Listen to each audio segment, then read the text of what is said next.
नमस्कार दोस्तों, स्वागत है आपका देवभूमि करियर पॉइंट पर। आशा करता हूँ आप सभी लोग स्वस्थ होंगे, काफी अच्छी आपकी स्टडी चल रही होगी। तो देखिए यूट्यूब चैनल पे लगातार आपको टेस्ट सीरीजें मिल रही हैं, जहां पे रात में आपको मंडे और ट्यूसडे को मिलती हैं यूकेजी के टेस्ट सीरीज।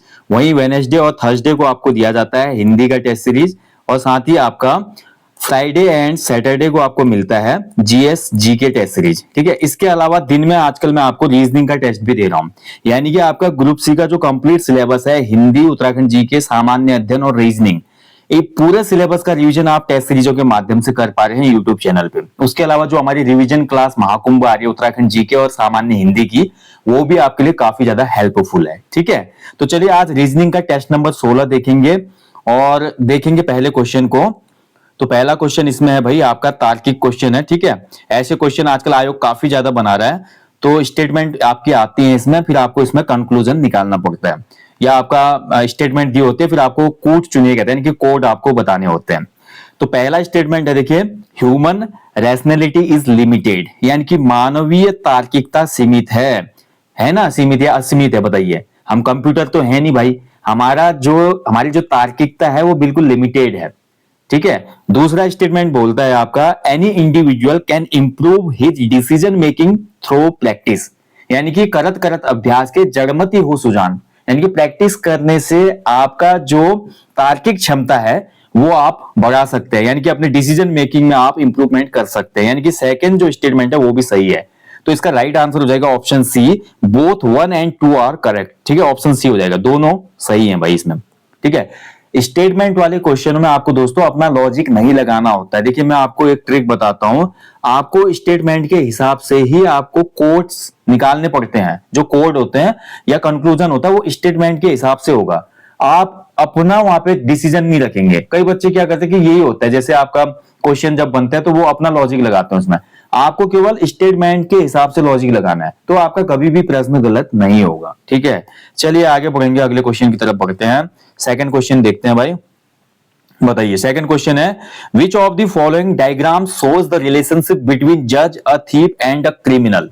तो कौन सा भाई वेन आरेख है जो यहाँ पे एक रिलेशन दिखाता है आपका किस किस के बीच में, न्यायाधीश, चोर और अपराधी के बीच में, बताइए कौन सा हो जाएगा इसमें से।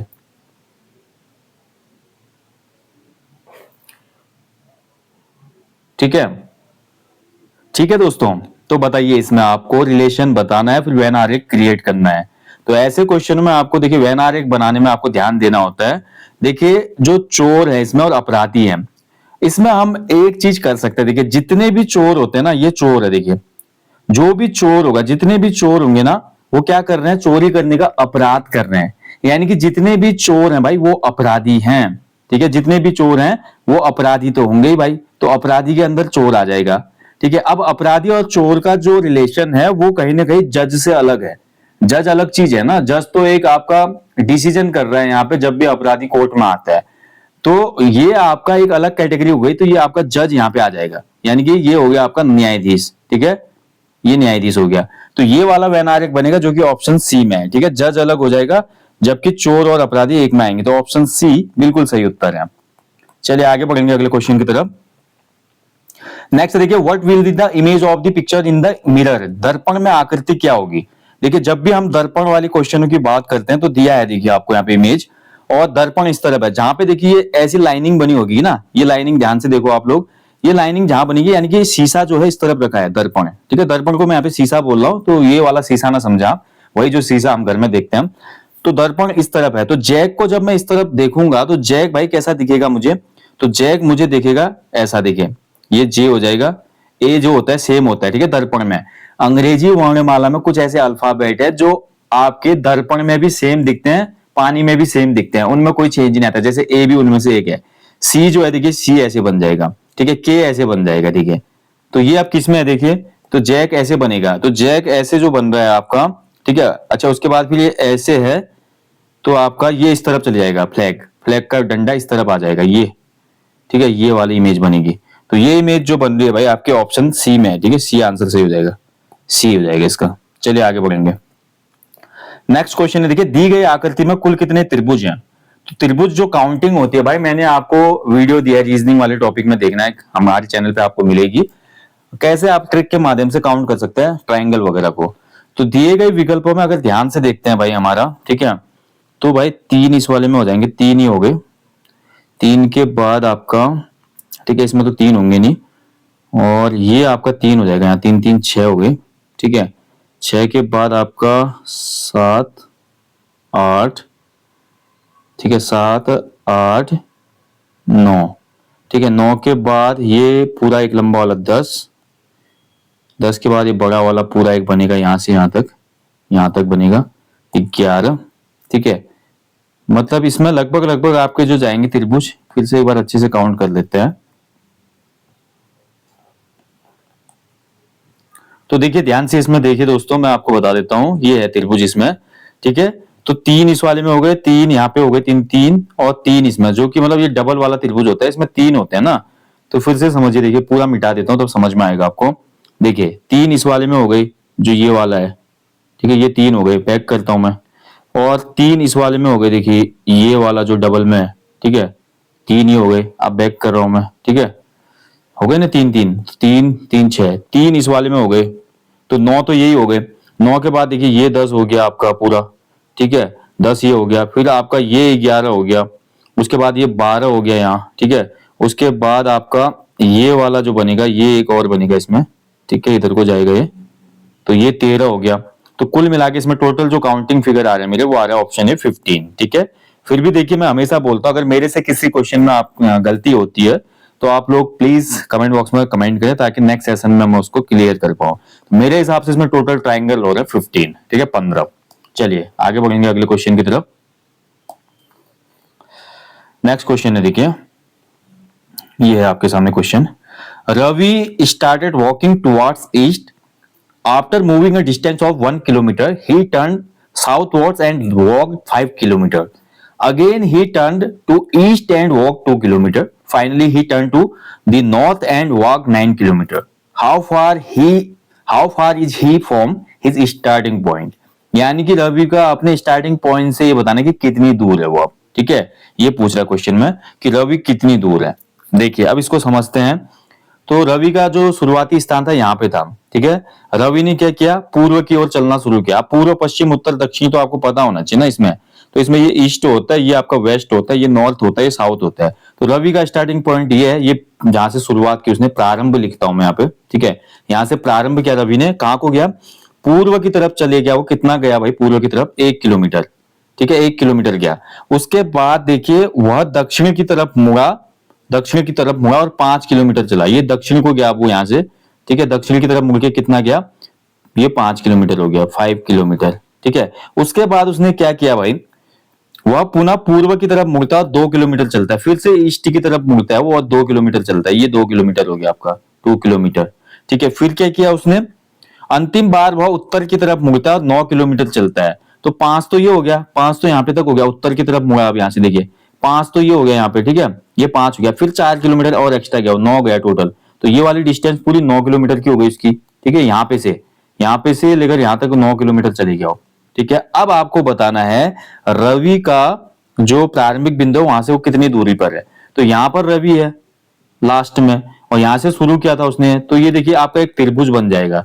त्रिभुज बनेगा तो इसमें फिर कौन सी थ्योरी लगेगी, इसमें लगेगी पाइथागोरस थ्योरी, ठीक है।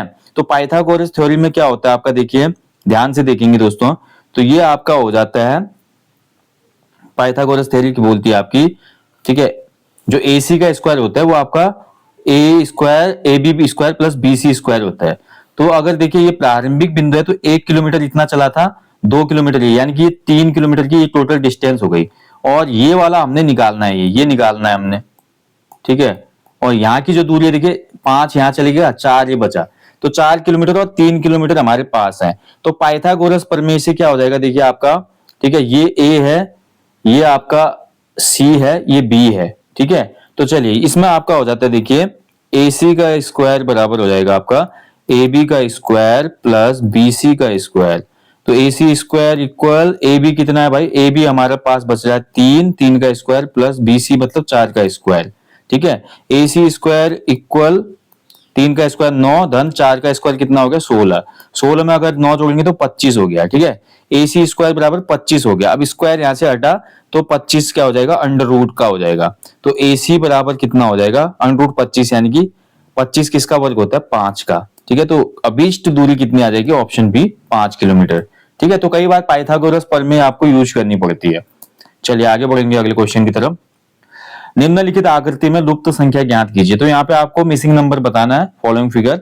तो मिसिंग नंबर में मैंने आपको बोला था कि आपको लॉजिक पकड़ना है कि क्या कर रहा है इसमें आखिर, ठीक है। ऊपर को कर रहा है, नीचे को कर रहा है। तो देखिए 4 5 6, 4 5 6 ऐसे तो निकलेगा नहीं क्योंकि क्वेश्चन मार्क यहाँ पे है। तो हमको ऐसे देखना पड़ेगा इस वाली सीरीज को, ये देखिए ऊपर से नीचे की तरफ देखना पड़ेगा कि क्या हो रहा है, ठीक है। 4 और 2 6, 6 1 7, 7 3 21, ठीक है। 5 3 8, 8 और 8 16 3 48, नहीं हो पा रहा। चलिए दूसरा लॉजिक लगाते हैं। 4 का स्क्वायर करके देखते हैं। तो 4 चक्को 16, 2 का स्क्वायर कितना हो गया, 2 दूना 4, 1 का स्क्वायर कितना हो गया 1, 16 4 20 और 1 21, ठीक है। अब ये तो लॉजिक इस वाली लाइन में भी बैठना चाहिए। तो 5 का वर्ग कितना हो गया 25, 3 का वर्ग कितना हो गया आपका 9, 8 का वर्ग कितना हो गया 64, ठीक है। अब 64 में 9 जोड़ेंगे कितना हो जाएगा 73, 73 में 25 जोड़ो 98। बिल्कुल ये लॉजिक काम कर रहा है, यानी कि सभी पदों का स्क्वायर करके जोड़ दे रहा है।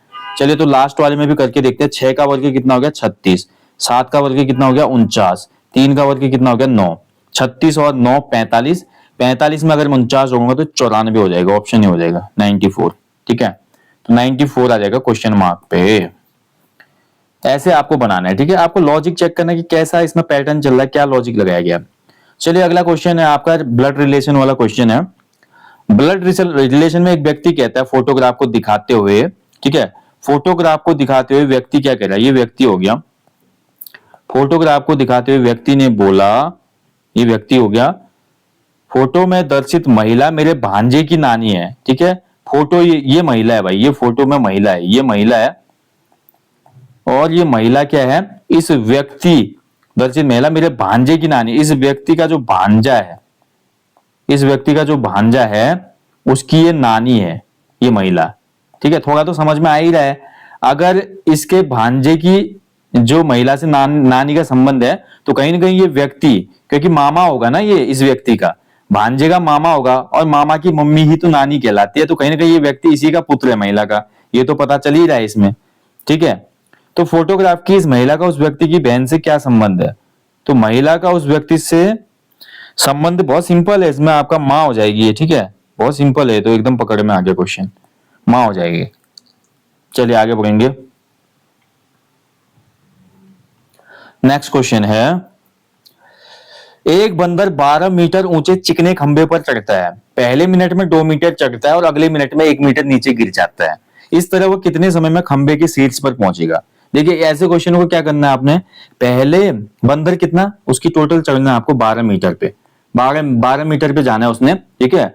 और पहले मिनट में फर्स्ट मिनट में वो कितना चढ़ता है, फर्स्ट मिनट में वो 2 मीटर चढ़ता है, ठीक है। और दूसरे मिनट में क्या होता है, वो 1 मीटर नीचे आ जाता है, दूसरे मिनट में 1 मीटर नीचे आ जाता है, ठीक है, नीचे आता है।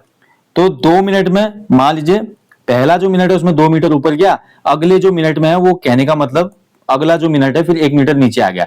तो कुल मिलाकर 2 मिनट में उसकी दूरी कितनी हो जाएगी, 2 मिनट में वो कितनी तय कर रहा है, 2 तो चढ़ रहा है, 1 कम हो जा रहा है अगले मिनट ही, यानी कि 2 मिनट में वो केवल 1 मीटर चढ़ पा रहा है, ठीक है। तो 2 मिनट में अगर वो 1 मीटर चढ़ेगा तो 10 मिनट में वो कितना चढ़ेगा, 10 मिनट में वो चढ़ेगा 10 मीटर, ठीक है, 10 मीटर। लेकिन जो 11वीं उसकी जंप होगी, 11वीं जंप में वो 2 क्योंकि चढ़ रहा है, तो 10 से जब वो 2 आगे बढ़ेगा तो 12 मीटर के मार्क को छू लेगा, यानी कि 11वीं जंप में वो क्या करेगा, आपका 12 मीटर को छू लेगा। तो कहने का मतलब 10 मिनट तो पहले हो गए थे और 1 मिनट बाद का, यानी कि आपका कितना हो जाएगा, ठीक है। 1 मिनट में 1 मीटर चल रहा है तो टोटल कितना चढ़ना है उसने, ठीक है। थोड़ा इसमें गड़बड़ हो गई है कुछ, फिर से एक बार देखते हैं इस क्वेश्चन को। सॉल्यूशन ही लेके आ गया मैं आपके लिए। देखिए इसका सॉल्यूशन ये है, बंदर पहले मिनट में चढ़ेगा 2 मीटर, दूसरे मिनट में फिसलेगा 1 मीटर, यानी कि 2 मिनट में बंदर कितना चढ़ पाएगा, 1 मीटर, ठीक है। यही कंफ्यूजन हो रहा था, मैंने एक मिनट कर दिया था। 2 मीटर में बंदर 2 मिनट में बंदर, माफ कीजिएगा, 2 मिनट में बंदर कितना चढ़ता है? 1 मीटर। ठीक है, यानी कि आपका 10 मीटर बंदर कब कितने में चढ़ेगा? तो 10 मीटर के लिए उसको देखिए, 1 मीटर अगर 2 मिनट में चढ़ रहा है तो 10 मीटर के लिए गुणा 2 हो जाएगा, यानी कि वो 20 मिनट में 10 मीटर ही चढ़ पाएगा। 20 मिनट में 10 मीटर चढ़ पाएगा। लेकिन जो उसकी अगली जंप होगी, क्योंकि जंप में तो 2 मीटर चढ़ रहा है, तो अगली जो उसकी जंप होगी यानी कि 21वें मिनट की जो जंप होगी उसकी, उस जंप में वो 10 धन 2 यानी कि 10 धन 2 12 मीटर के मार्क को छू लेगा। ठीक है, तो यानी कि यहां पर इसका जो राइट आंसर हो गया 21 जंप, यानी कि 20 मिनट पहले से हुए थे, अगला जो मिनट था 21वां मिनट, उसमें उसने जंप लगाया और 12 मीटर के मार्क को छू लिया। यानी कि अंतिम छलांग 2 मीटर की होगी, इसलिए 21 मिनट में यहाँ पे बंदर ऊपर टॉप में पहुंच जाएगा। ठीक है, तो राइट आंसर हो जाएगा इसका 21 मिनट। ओके, थोड़ा कभी कभी कंफ्यूजन हो जाता है, तो इस वजह से थोड़ा मैं भी कंफ्यूज हो गया। चलिए नेक्स्ट है, arrange the following in the logical order. Logical order में आपको लगाना है, तो लॉजिकल ऑर्डर की बात करें, इसमें आपको बताना है कि क्रम क्या आएगा। तो ध्यान से देखें अगर हम इसमें, तो सबसे पहले इसमें देखिए आपका घास आएगी। ठीक है, सबसे पहले घास यानी कि 5 आ जाएगा, ग्रास। ग्रास को कौन खाएगा? ग्रास को खाएगा आपका ग्रास होफर यानी कि टिड्डा। ठीक है, टिड्डे को कौन खाएगा? टिड्डे को खाएगा मेढक, यानी कि 1 हो जाएगा। मेढक को कौन ले जाएगा? तो मेढक को खाएगा सांप, यानी कि स्नेक, 4 हो जाएगा। और सांप को भी उठा के ले जाता है पक्षियों का राजा बाज। ठीक है, तो 2 हो जाएगा। 5 3 1 4 2 इसका लॉजिकल ऑर्डर होगा। ठीक है, तो ऑप्शन किसमें है? तो ऑप्शन 5 3 1 4 2 ऑप्शन सी में है। ठीक है, ऑप्शन सी इसमें राइट आंसर हो जाएगा।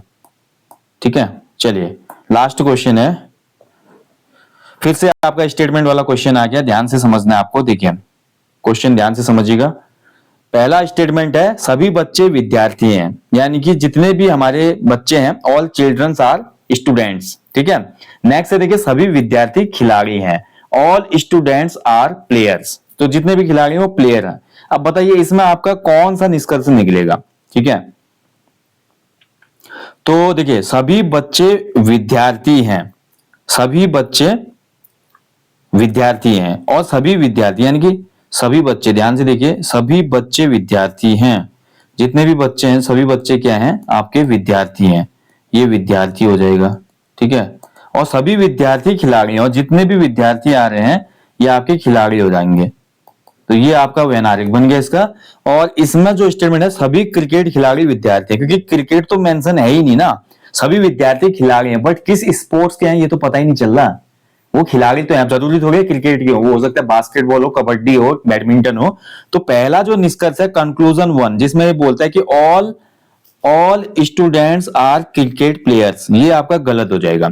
सेकेंड स्टेटमेंट जो है आपकी सभी बच्चे खिलाड़ी हैं, तो सभी बच्चे अगर विद्यार्थी हैं और सभी विद्यार्थी खिलाड़ी हैं, तो इसका मतलब जितने भी बच्चे हैं वो खिलाड़ी होंगे, क्योंकि बच्चे जो है विद्यार्थी के अंदर है और विद्यार्थी खुद ही अंदर है खिलाड़ी के, तो इसका मतलब बच्चे भी सब खिलाड़ी होंगे। तो ऑप्शन 2 जो निष्कर्ष है वो निकलता है, तो ऑप्शन बी हो जाएगा इसमें। ठीक है, केवल निष्कर्ष सेकंड निकलता है, कंक्लूजन 2 जो है इसमें बिल्कुल सही है। ठीक है, ओके। तो चलिए दोस्तों, ये था आज रीजनिंग का टेस्ट नंबर 16। और आपको ये रीजनिंग के टेस्ट से कितनी हेल्प मिल रही है आप लोग कमेंट बॉक्स में कमेंट करें और बताइए मुझे, क्या ये सीरीज में आपके कंटिन्यू रखूं जब तक आपका एग्जाम है ग्रुप सी या अन्य जो भी एग्जाम है। ग्रुप सी के एग्जाम के अलावा ये आपका जो प्री एग्जाम होता है, upper PCS, lower PCS, RO, जो भी लोक सेवा आपके प्री एग्जाम है, उनमें भी रीजनिंग पूछी जाती है। धीरे धीरे मैं प्रश्नों का स्तर बढ़ाते रहूंगा, जब आपको बेसिक चीजें क्लियर होंगी तब आप बड़े क्लास में जा पाओगे। ठीक है, मतलब बड़े क्वेश्चनों को कर पाओगे। तो ये चीजें आपको कैसी लग रही है कमेंट बॉक्स में कमेंट कीजिएगा। बाकी देखिए यूके ट्रिपल एससी का जो भी अपकमिंग एग्जाम है उनके लिए भैया आपका एप्लीकेशन स्टोर पे 100+ full length test Mahakumbh bilingual series चल रही है, जिसमें कूपन कोड की लास्ट डेट कल 30 नवंबर को है। 50% ऑफ चल रहा है टेस्ट सीरीज में, मौके का लाभ उठाइए। और पेपर कैसे बनने हैं आप लोग देख सकते हैं, जो आयोग का लेटेस्ट पैटर्न है उस पर पेपर शुरू हो चुके हैं और बहुत अच्छे तरीके से आपकी प्रैक्टिस होगी। और फुल लेंथ प्रैक्टिस सेट बहुत ज्यादा बेनिफिशियल होते हैं किसी भी एग्जाम के लिए। So guys, thank you for watching. जल्दी मिलेंगे नेक्स्ट टॉपिक में। बाकी हमारी जो मंडे से सैटरडे तक उत्तराखंड जीके, हिंदी और जीएस की टेस्ट सीरीज आती है रात में, उसको फॉलो करना, उसका भी निश्चित लाभ मिलेगा। जल्दी मिलूंगा आपको नेक्स्ट किसी वीडियो में, किसी टॉपिक में। जाने से पहले हमेशा की तरह अपने जीवन में एक पेड़ लगाएं और लोगों को भी उसके लिए अवेयर करें। Thank you for watching. जय हिंद, जय देवभूमि।